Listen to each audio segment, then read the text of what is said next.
A paz do Senhor, meus irmãos, tudo bem? Vamos começar a nossa aula, Evangelismo e Missões. Vocês viram? 28, 13 e 14. E eis...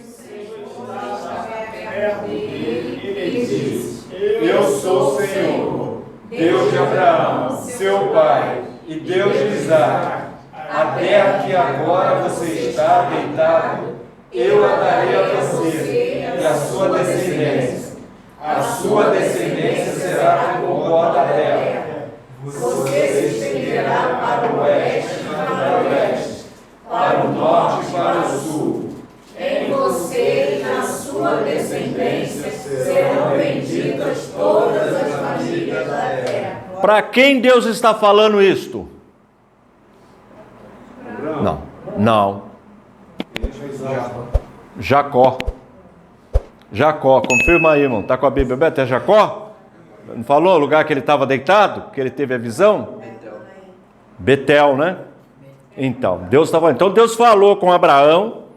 Ó Deus, missão. Falou com Isaac, falou com Jacó. Os 3 patriarcas aí que nós estamos estudando. Vamos em frente. Êxodo, agora Êxodo, quem é? Moisés. 5 e 6, 19, 5 e 6. Agora, pois, se ouvirem atentamente a minha voz e guardarem a minha aliança, vocês serão a minha propriedade peculiar dentre todos os povos, porque toda a terra é minha, e vocês serão para mim um reino de sacerdotes e uma nação santa. São estas as palavras que você falará aos filhos de Israel. Olha só, agora Deus está escolhendo uma nação. Deus está escolhendo um povo, não porque ele é melhor do que o outro povo, não, porque é só ler a Bíblia, você vai ver que é um povo problemático até hoje. Foram curados, é verdade, depois do cativeiro nunca mais se viu idolatria em Israel, foram curados, valeu a lição de Deus, a pedagogia de Deus, porque toda vez que Deus pune, tem um caráter pedagógico de ensinar e de ajudar. Deus não tem prazer em matar, jogar no ímpio, ser destruído. Não. Eu estou ensinando Apocalipse versículo por versículo lá no canal, mesmo na grande tribulação. Deus quer que a pessoa se arrependa. O objetivo de Deus, por mais dura que seja a sentença, é que o povo se arrependa. Foi o que aconteceu com Israel. Agora, por que Deus escolheu Israel? Bom, Deus é soberano. Mas por quê? Quando Deus escolhe, Deus tem um propósito. Deus não me escolheu à toa. Não escolheu o irmão à toa. O irmão trabalha lá embarcado, lá no fundão, as irmãs, tem um propósito de Deus ter nos chamado. Porque foi ele, vocês estão sabendo que foi ele que nos escolheu, né? Vocês estão sabendo disso, né? Não fomos nós que escolhemos Deus. Ele que nos escolheu. Olha que coisa maravilhosa. Deus escolheu Israel por 3 motivos. Primeiro, mostrar a sua glória. Quando nós lemos Êxodo, a saída do povo, as pragas no Egito, o milagre, a abertura do Mar Vermelho, é registrado. Olha, Deus fez aquilo para que todas as nações, as etnias, vejam a glória de Deus. Ali a gente vê a glória de Deus. Quem já assistiu o filme Os 10 Mandamentos? Legal, não é? Vale a pena, não vale? Um filme que nunca fica velho. Deus escolheu Israel para entregar para o mundo aquilo que nós aprendemos na aula passada, o cânon. A unidade de medida, a régua de medir, a Bíblia. Então Deus escolheu. Só um escritor da Bíblia não era judeu, mas vivia com judeu. Sabe quem é? O Dr. Lucas, o médico amado. Ele era grego. E Deus escolheu Israel para dar para o mundo o Messias, que Jesus é da tribo de Judá, descendente de Davi. Tá certo? Jesus é judeu. Esses 3 motivos, é isso que ele está falando aqui. Nação, reino de sacerdotes e uma nação santa. Quer dizer, Deus vai preparar uma nação e por meio desta nação, olha lá o transmissor de novo, essa nação vai transmitir a salvação. E quem é a nação que está fazendo no presente século? Quem é que Deus escolheu agora? A igreja. É a igreja.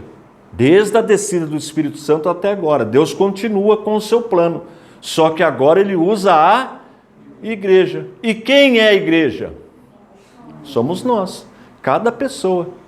Independente de cor, independente de grau de escolaridade, independente de classe social, independente de profissão, em todos os segmentos da sociedade, nós vamos encontrar pessoas que adoram a Deus, igreja, que estão trabalhando para o Senhor. Vamos em frente. Josué, porque o Senhor, o seu Deus, fez secar as águas do Jordão diante de vocês, até que vocês tivessem passado, como o Senhor, o seu Deus, fez o mar vermelho, que ele secou diante de nós, até que tivéssemos passado, para que todos os povos da terra saibam que a mão do Senhor é forte, a fim de que vocês temam o Senhor, seu Deus, todos os dias, todas as etnias, todos os povos da terra saibam. Missão de novo. Tá? Vamos em frente. Primeiro livro de Samuel. Estava no Pentateuco, agora estou nos históricos. Estamos nos históricos. Davi, porém, disse ao filisteu: você vem contra mim com espada, com lança e com escudo. Eu, porém, vou contra você em nome do Senhor dos Exércitos, o Deus dos exércitos de Israel, a quem você afrontou. Hoje mesmo o Senhor entregará você nas minhas mãos. Eu o matarei, cortarei a sua cabeça, e hoje mesmo darei as casadas do Pai dos filisteus, as aves dos céus e as feras da terra, e toda a terra saberá que há Deus em Israel. Toda a terra. Quem não conhece a história de Davi e Golias? Quem não vê ali a mão de Deus, o poder de Deus operando? Deus é um Deus de missão. Toda a terra. Deus quer que toda a terra conheça a sua glória, o seu poder, a sua soberania. E é papel da igreja transmitir estes ensinamentos de Deus. E a igreja... Nós somos o que de Cristo? Aprendemos na aula passada. Embaixadores. Livro poético, Salmo 96, Salmo, livro de Salmos. Este é o Salmo 96, versículos de 1 a 3. Cante ao Senhor um cântico novo. Cante ao Senhor todas as terras. Cante ao Senhor, bendiga o seu nome, proclame a sua salvação, dia após dia, anuncie entre as nações a sua glória, e entre todos os povos as suas maravilhas. Não é lindo, irmão? Irmão, cai na real, cai na real. Você consegue imaginar, como que é o nome do irmão? Yuri. Yuri, Deus te escolheu para você fazer isso que nós lemos ali. Anunciar a glória dele, por meio da sua vida, do seu comportamento, das suas palavras, do seu viver. Por quê? A boca fala daquilo que o coração está cheio. Se você se alimenta da palavra de Deus, o seu linguajar vai ser de homem de Deus. Se você se alimenta de porcaria na internet, você se alimenta de piada, se alimenta de coisa que não convém, qual vai ser a sua linguagem? Né? Eu lembro, eu tenho um irmão, o Adilson, ele trabalhava numa fábrica de latinha. Ele só falava de latinha. Encontrava com o Adilson na hora do almoço da minha mãe, ele falava que a fábrica de latinha exportava, mas falava bonito, dava gosto de ver ele falar de latinha, que ele amava a latinha. Daí ele saiu, foi trabalhar numa empresa que coletava lixo. Meu Deus do céu, como ele entendia, ele falava do lixo, de como pegava lixo, o serviço do de como é que era, o chefe. Depois ele saiu, foi trabalhar numa empresa que fazia tubo, era só tubo. É o meu caso. Ele fala, encontra comigo, pô, mas esse cara só fala do ICP, só fala de texto, só fala de YouTube, de ensino da palavra de Deus, porque é o meu mundo, irmão. Se eu fosse futebol, eu falaria de futebol. Não é pecado, irmão. Se você é um médico, você tem que falar de assunto médico. Você é médico, você é um engenheiro, você vai falar disso. Você vai falar daquilo que você está dentro daquele sistema. Você está envolvido com aquilo profissionalmente, não é? Agora, no mundo espiritual, quando entra esse assunto, o que vai sair da nossa boca? Ensinamento para as nações, para os povos. E quem é? É onde você convive, irmão. É lá na tua tribo. Você tem que ser local. Global e local. Você tem que estar globalizado. Não é isso que a internet faz? Dando Google, você está no mundo, mas você também tem um local que você vive. Tá certo? Pois não. Há um tempo atrás, a gente estava conversando lá assim, Margarete, tudo que a gente fala, tu tem que falar. A Bíblia diz, Jesus diz, nem tudo é Bíblia e Jesus. Aí eu virei para ela e falei assim, minha filha, a Bíblia diz que a boca fala do que o coração está cheio. Jesus que falou isso. Aí ela... E Jesus estava chamando de víboras, de hipócritas. Seus hipócritas, Jesus está falando isso para os fariseus. Hipócritas, raça de víboras. A boca fala daquilo que o coração está cheio. Irmão, não adianta, irmão. Você é o que você come. Você é o que você come. No mundo físico, você é o que você come. Se você se alimenta bem, você tem saúde. Se você comer só lixo, né? Só a gordura trans, não é isso que chamam? É trans que fala essa gordura aí? Você vai ter problema de saúde. Se você comer coisa fritura, você vai ter problema com a tua saúde. Você é o que você come. E espiritualmente, o que eu sou? O que eu como. Não é isso? Eu vivo isso, irmão. O que eu posso fazer? É a minha vida, eu sou o que eu como. Então, se você se alimenta da palavra de Deus, quando você for falar, vai sair. Não tem como sair. Vai sair o que de você? Não tem como sair outra coisa nessa área. Claro que você vive isso. Você não pode ser chato, né? Não pode ser chato. Tem crente que é chato. É aquele crente que no horário de trabalhar fica orando no banheiro. Ele está roubando o patrão, né? Não tem sentido. Da copinha. Então tem que tomar cuidado. Mas vamos em frente. Primeiro livro de Reis. Voltar aqui. Isso foi Salomão. Foi Salomão.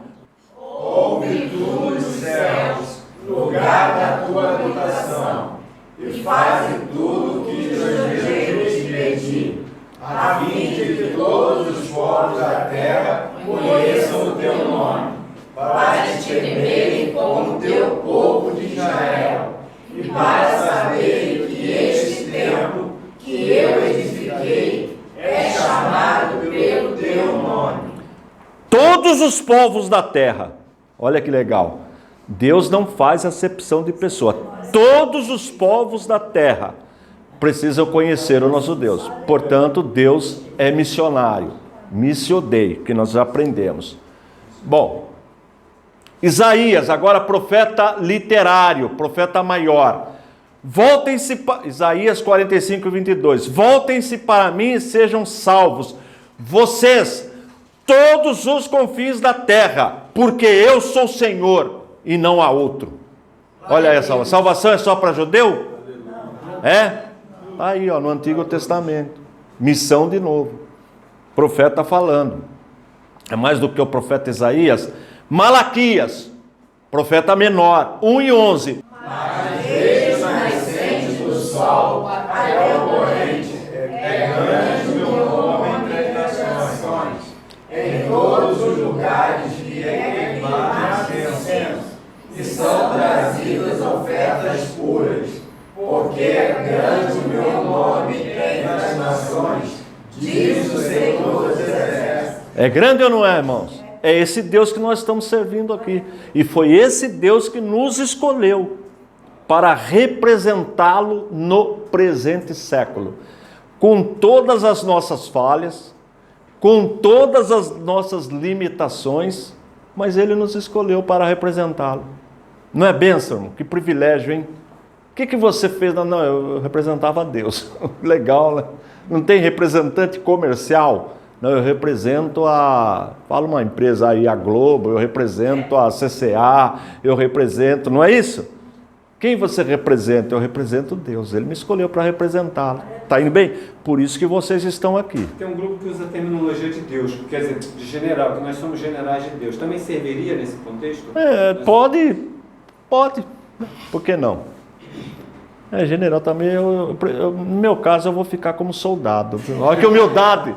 É porque a gente cantou, nosso general é Cristo. Eu vou ficar como soldado. Bom, A gente é soldado. agora é o seguinte, volta aqui. Nós já concluímos aqui o Antigo Testamento. Eu pincelei alguns textos só para entender. Agora nós vamos para o Novo Testamento. Agora ficou pequenininho, porque o Novo Testamento começa a ser escrito no ano 55, mais ou menos, as cartas que Paulo escreveu, e vai até o ano 90, que é João, que escreveu 4 livros, o Evangelho, 3 epístolas e Apocalipse. E aí conclui. Só que a gente fala que é um primeiro século. Por quê? Jesus viveu 33 anos. O Concílio de Jerusalém aconteceu no ano 50, que é aquela primeira reunião que foi decidida o que ia cobrar de nós gentios. No ano 50. Depois, 55, parece a primeira carta aos Tessalonicenses. E aí vai embora. Entendeu? Então nós temos aí descrito realmente de 55 a 90. Dá o quê? De 50 para 90 dá 40. Tira 5, 35 anos só para escrever o Novo Testamento. E nós já temos documento, cópias no 2º século. O Novo Testamento é 99,5% de exatidão. Isso é provado cientificamente. A variação em nada altera as doutrinas fundamentais da nossa fé. E o Antigo Testamento, o mais antigo texto era do século IX. O Novo Testamento é 95,9% de exatidão, de que a prova de que o que você ler, a prova de que você lê é o que estava como a gente fala, no autógrafo. Autógrafo seria o original, que não tem. Autógrafo é a cópia que saiu da mão de quem escreveu. Então, 99,5%. 99,5%. E por que essa variaçãozinha? Uma bobeirinha lá, um ponto, uma palavra repetida, alguma coisa assim, mas de forma que nada altera o sentido do texto. Isso é provado, gente. Não tem obra testada igual ao Novo Testamento. Mas, voltando aqui. E o Antigo Testamento, texto no hebraico, mais antigo, porque a Septuaginta, a tradução dos 70, aquela do hebraico para o grego, é do 5º século. Que tem os sinaíticos, os vaticanos e o alexandrino. 3 cópias mais famosas aí da Septuaginta. Mas, no texto hebraico do Antigo Testamento, era do 9º século, depois de Cristo. Então, como provar que aquele texto do 9º século saiu da mão de Moisés em 1440 a.C.? Olha o hiato, a distância. Só que no século passado descobriram os manuscritos do Mar Morto, em Qumran. Tem até um material no nosso site sobre isso aí. E aí, foram montando. Só para ter uma ideia, tem um manuscrito de Isaías, do profeta Isaías, que é datado 100 anos antes de Cristo. Aí você pega um manuscrito escrito 100 anos antes de Cristo e compara com o que nós temos hoje. 100% de fidelidade. Tanto não tem o que falar dos textos. Você pode até não crer na Bíblia, no milagre, achar que é tudo bobagem, mas falar que a Bíblia que você lê hoje não é, que a Igreja Católica mudou, isso é tudo besteira, é pessoa que fala sem conhecimento. Infelizmente tem gente que fala, mas não conhece. Tem lá também no canal essas aulinhas ensinando sobre os manuscritos. Depois, se quiser dar uma olhadinha lá, vale a pena, tem uma sequência. Vamos lá. Bom, Novo Testamento. Olha só. Jesus, ele venceu, ultrapassou barreiras. Primeira barreira, geográfica. Vamos ver esse texto? Lucas 4, 42 e 43. Quando amanheceu, Jesus saiu e foi para o deserto. As multidões multidões o procuravam. Foram até junto dele e não queriam deixar que ele fosse embora. Jesus, porém, lhes disse: é necessário que eu anuncie o evangelho do reino de Deus também nas outras cidades, pois é para isso que fui enviado. Então, veja, Jesus saiu das fronteiras. Jesus anunciava para você, se você analisar, ele está lá, por exemplo, ele cresceu em Cafarnaum, mas ele não ficou em Cafarnaum.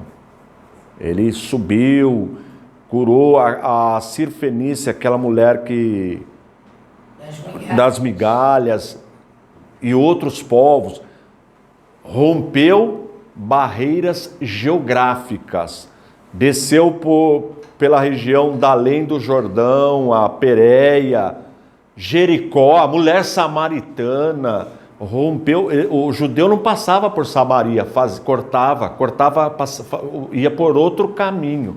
Jesus passou por lá. Primeira coisa, nós que estamos aprendendo evangelismo e missões, romper barreiras geográficas. O irmão estava falando da Noruega, legal, Noruega, né?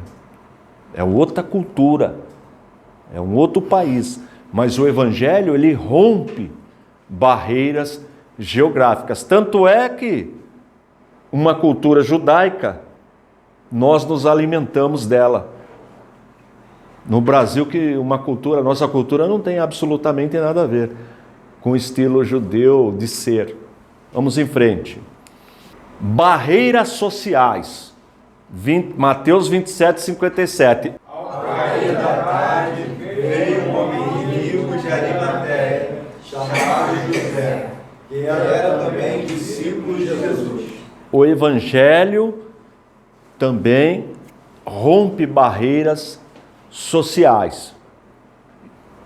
Veio uma pergunta para mim: o crente pode ser político? Claro que pode.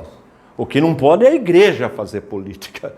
Igreja enquanto ministério de Deus para servir a Deus. A igreja não pode fazer política enquanto uma organização, ministério.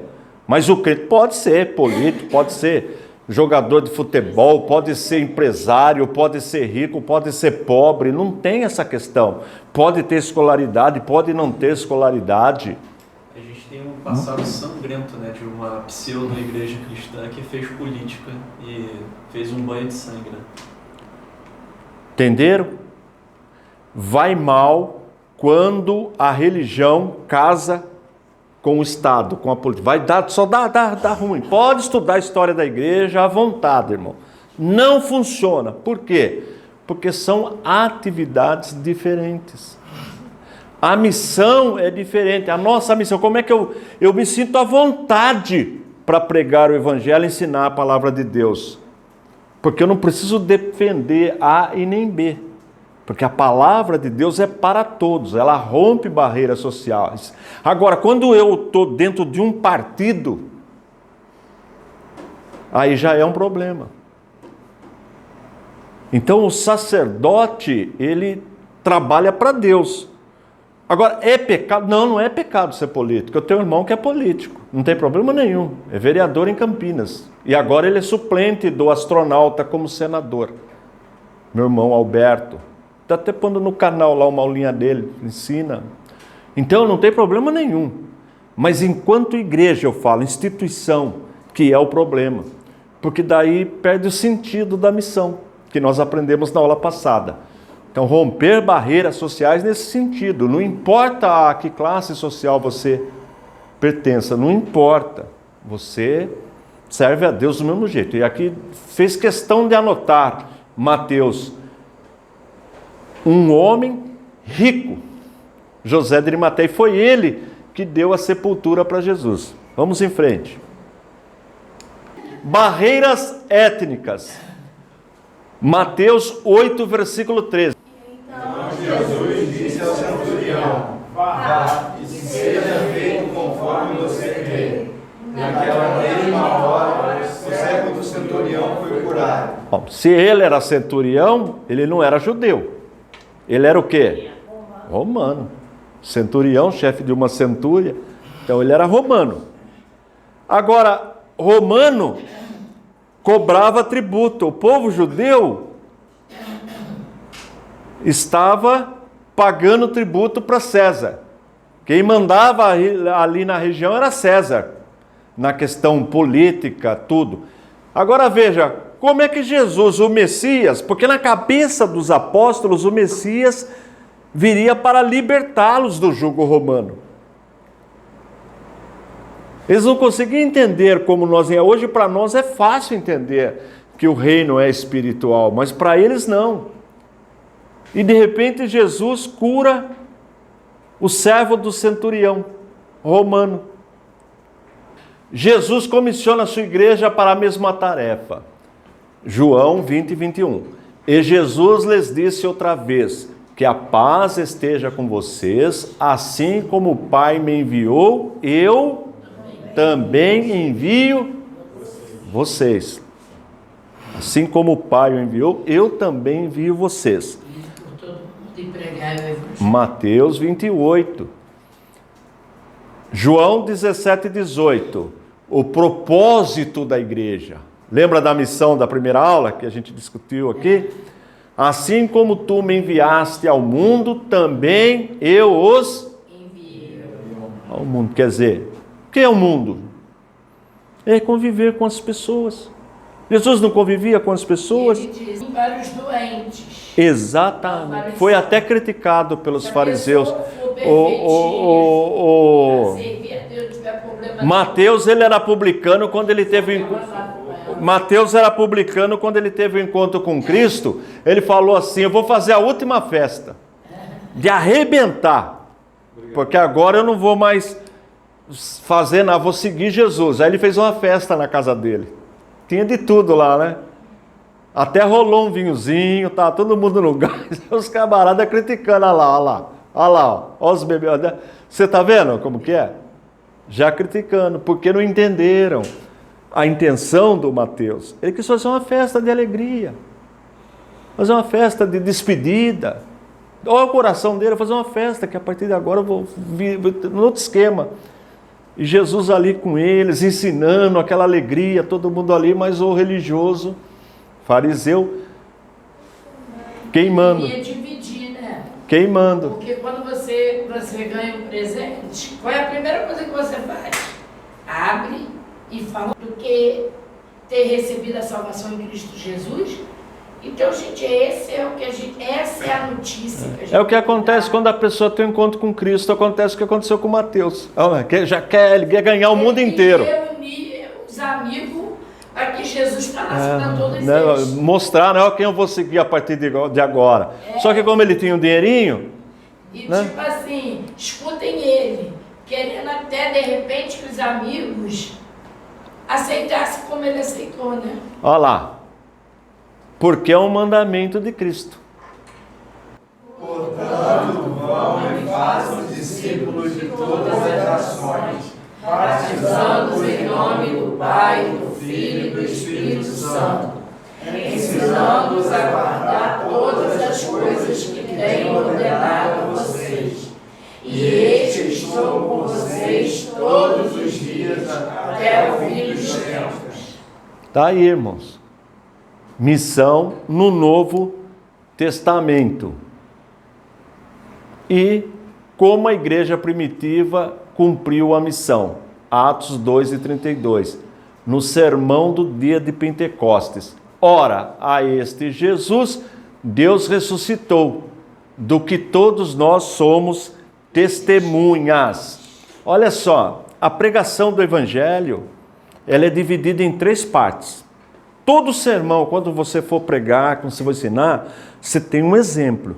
O primeiro exemplo é o primeiro sermão de Pedro. Ele foi o primeiro a pregar depois que ele recebeu o Espírito Santo. E ele saiu e pregou. O que acontece, irmãos? 3 partes. Pregar, sermão expositivo. Primeira parte, ele começa a contar a história. Ele faz um sermão expositivo. Ele pega lá do Antigo Testamento, vai falando, contando, Fala, veja que Pedro, ele podia até não ter um curso superior, um grau elevado de estudo na época, ele não era rabino, mas ele sabia ler e escrever, porque na época de Jesus, segundo os pesquisadores, irmã, não tinha analfabeto em Israel, porque todo pai ensinava o filho a ler e tinha as escolas também. O pai já mandava o filho para a escola. Então não tinha analfabeto. No Brasil tem analfabeto até hoje, né? Na época de Jesus não tinha analfabeto. Então Pedro, ele era pescador, mas ele conhecia. É só ver o sermão dele, a mensagem que ele pregou. Segunda parte, falar que Jesus morreu, mas ressuscitou. Quer dizer, tudo que Jesus fez é maravilhoso, vale a pena ler, mas o mais importante é que ele morreu e ressuscitou, senão não adiantaria. Ficaria só nos milagres, nas curas, que bênção, que homem iluminado, mas só isso. O fato é que ele morreu para nos salvar e ressuscitou. Essa é a nossa esperança, porque se ele não tivesse ressuscitado, também não adiantaria. Isso é bem claro quando Paulo ensina nas suas cartas. Agora, terceira parte, escatológica, ele voltará.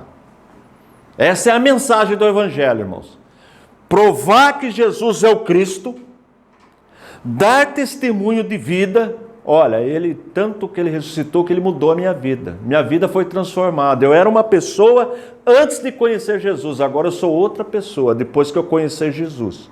E ele voltará. Essa é a mensagem do Evangelho, com base no sermão de Pedro. Como a igreja primitiva cumpriu a missão. Atos 3, verso 15. No sermão do templo, mataste o autor da vida, a quem Deus ressuscitou dentre os mortos, do que nós somos testemunhas. Então tá aí.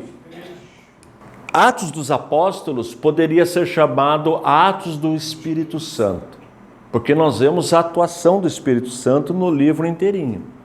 E o Atos dos Apóstolos é um livro missionário, porque ele tem como foi o comportamento dos apóstolos após serem cheios do Espírito Santo. Estevão, diácono, foi martirizado, o primeiro mártir da igreja, e depois você vê a chamada de Paulo e as viagens missionárias de Paulo. Portanto, missões está no Antigo e no Novo Testamento. E agora? Agora nós precisamos estudar missões na história da igreja depois do Novo Testamento. E o conteúdo programático recomenda fortalecermos a visão da missão moderna. É o que nós vamos estudar na próxima aula, missão moderna. Eu vou colocar para vocês esse material em PowerPoint, vou colocar o texto para vocês e o vídeo, por enquanto, está liberado. Tá? Eu vou dar uma ditadinha nele e coloco lá para vocês. Tudo que o senhor põe lá, eu crio um Google Drive, estou pegando e colocando no Google Drive. Aí ele está lá no Drive e está as resenhas que eu faço também. O material impresso, o PDF, é para dar uma lida. Pois é porque eu fico... Prova é um negócio complicado, né? Fala em prova para aluno, vai ter... Não, o alvo não é esse, irmão. Vocês aqui comigo, eu tenho certeza que vocês viajaram assim, tipo assim, eu estou falando aqui, vocês vão além. É isso que é o legal, que é o aprendizado. O irmão está me ouvindo falar, se eu estivesse no lugar dele, eu faria isso também, eu mudaria aquilo. Significa que você está envolvido, que você está aprendendo. Um pedagogo famoso disse o seguinte, que aprender é igual pipoca quando estoura. Você põe a pipoca na panela, dá um aquecimento nela, quando ela, pum, aprender isso aí, irmão. Virar a chave. Aconteceu uma coisa engraçada comigo, eu tenho um filho que mora próximo ali de Chicago, eu estava falando por irmão.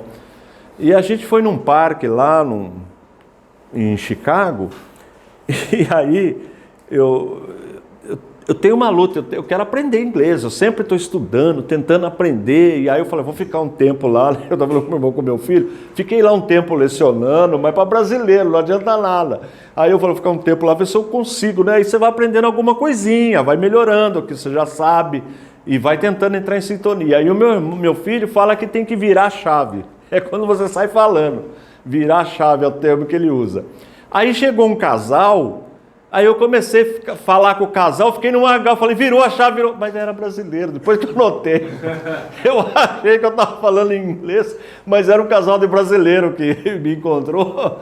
Aí eu falei, ô Felipe, virou a chave. Pai, menos pai, são brasileiros, pai, vocês estão falando português. Entendeu? Então, a aula é mais ou menos isso daí, precisa virar a chave. E o que é esse virar a chave? É você entender e acreditar, ter fé nisso. Você, irmãos, com todas as nossas limitações, com as nossas falhas, entre aspas, para o irmão não ficar nervoso, com os nossos pecados, nós estamos representando Deus nesse presente século. Está na nossa responsabilidade fazer missões. Olha que coisa maravilhosa.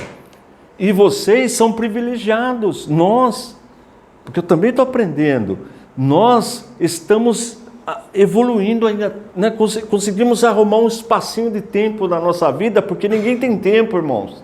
Está todo mundo sem tempo. Mas vocês conseguiram um pedacinho de tempo para frequentar um seminário, uma sala de aula, o que não é comum. Irmão do céu, viajo o Brasil inteiro.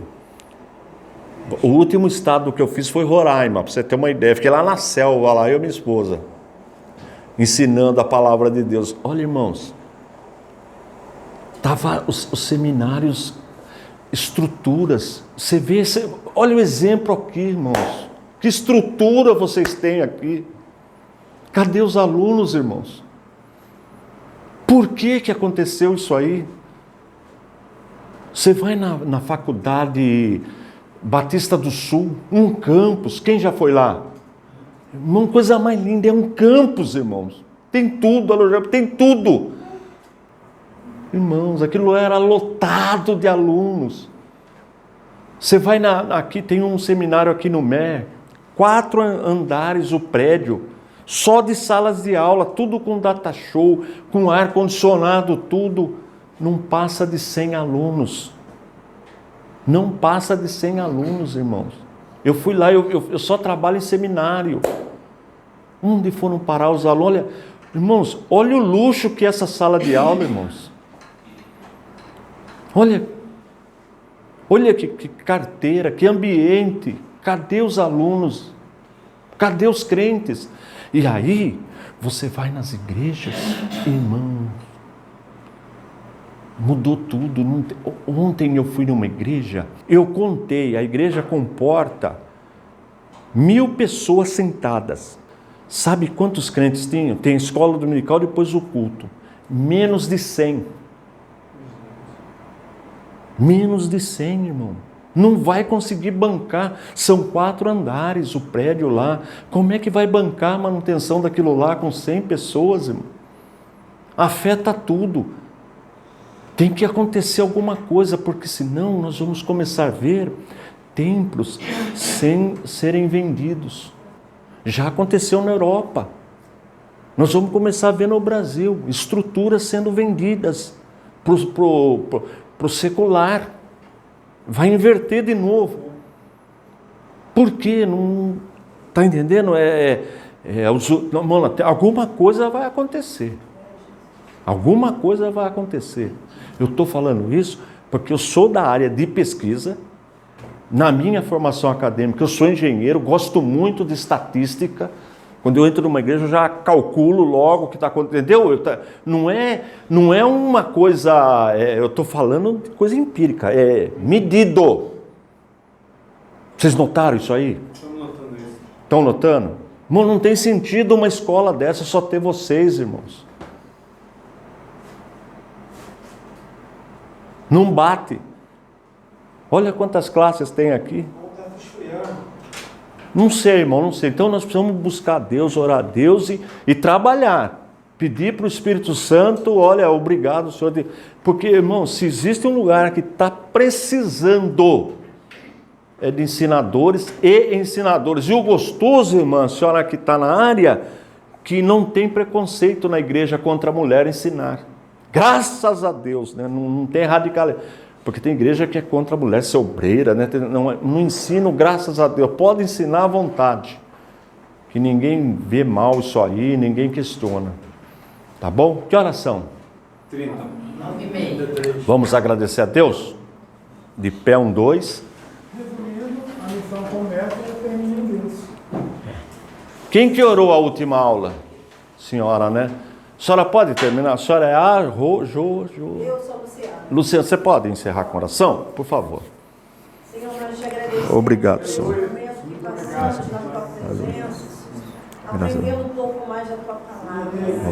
Nos ensina, Senhor, a guardar em nossos Graças a Deus. corações, pôr em prática também. Verdade. Senhor, da mesma maneira que o Senhor nos trouxe em paz, também nos leva. Glória a Jesus. Guarda, Senhor, o pastor que esteve conosco ministrando a sua aula, a sua volta para casa.